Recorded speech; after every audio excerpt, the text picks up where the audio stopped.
Incwadi yabaseRoma isahluko sesi-5 iyafundisa, ngoko sigwetyelwe nje kwaselukholweni, sinexolo kuThixo ngayo iNkosi yethu uYesu Kristu, esabanako ngayo ukuthi singene ngokholo kulo ubabalo simiyo kulo, siqhayise ngokuthemba uzuko lukaThixo.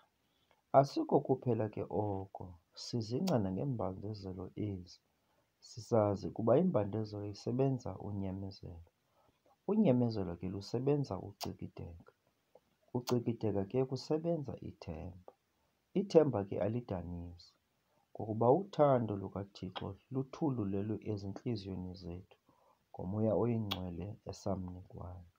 Kuba uKristu uthe sakubona ukuba singama-athalaya, wabafela ngexa elimiweyo abangahloneli Thixo, kuba ngekungenkankulu ukuthi ubani afele ilungisa, kuba uthi mhlawumbi ubani abe nobuganga bokumfela olungileyo. Yena uThixo uqondakalisa okwakhe ukuzithanda ngokuthi sakubona ukuba sesingaboni uKristu asifele.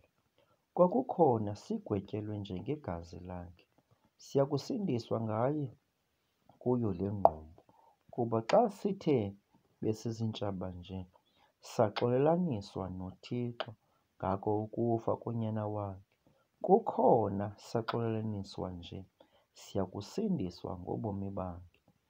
Asikokuphela ke oko, singabazingca nokuzingca ngaye uThixo, ngayo iNkosi yethu uYesu Kristu, esamkelayo ngaye kaloku nje uxolelaniso olo.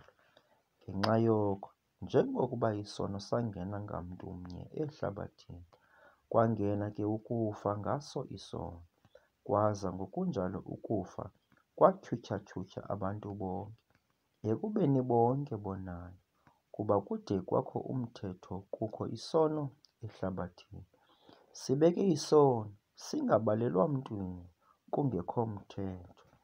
Ukufa ke kwalawula, kuthabathela kuAdam kwezisa kuMoses nakwabo bangonanga, ngokufana nesiqitho sikaAdam, oyintsobi yalowo ebeza kubakho. Sisuke isiphoso asaba njengoko sinjalo sona isibabalo, kuba xa abaninzi aba bafa sisiphoso salowo mnye, kwakukhona ubabalo lukaThixo nesipho esingobabalo olu lwalo mntu umnye, uYesu Kristu, saphuphumela kubo abaninzi aba. Kananjalo sona isipho esinjengokuba kwabanjalo ngalowo mnye wonayo, kuba okunene isigwebo seza ngenxa yalowo mnye, sesa ekugotyweni, ke sona isibabalo seza ngenxa yesiphoso ezininzi, sesa ekugwetyelweni.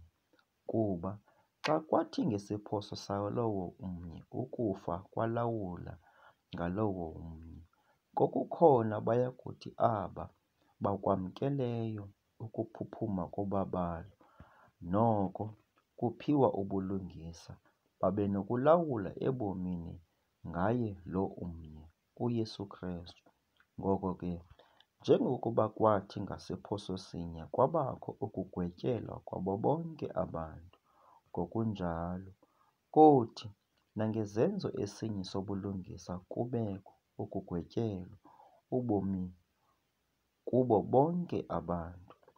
Kuba njengokuba kwathi ngokungeva komntu omnye lowo, abaninzi benziwa aboni, ngokunjalo kuyakuthi ngokuva komnye lo abaninzi benziwe amalungisa.